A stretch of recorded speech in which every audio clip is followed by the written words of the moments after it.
Welcome to project number 4. During this project, we're going to take a look at automating a function inside of Excel. So open in front of you, I've got the example file called 𝗏𝑠𝑢𝑚𝑓𝑢𝑛ction.xlsx. This is going to be a part of this series of lectures for this project. Make sure you download it. Now I've got a completed version open in front of you of the project that you're about to create, utilizing the skills and VBA that you're going to master. Now, here's the big picture. We've got 4 worksheets inside of this workbook. What I'd like to do is go through each of the worksheets and automate dropping in the sum function for the total expense column on each worksheet.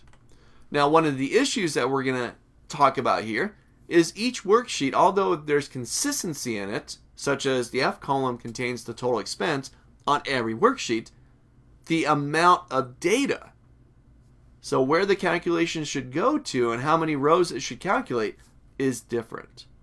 So you're going to master the technique of utilizing variables to help you with this, to finding that last cell, to getting its address, to creating the calculation, and then looping it through all of the worksheets.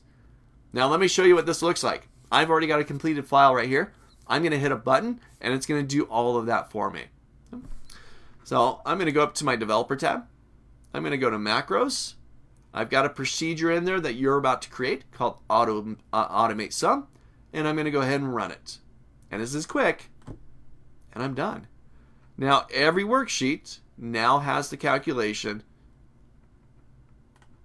the sum calculation, summing up the total expense. All done. One button press. Just a little bit of code, a variable, finding cells, creating a calculation, and looping it to get that to automate for you.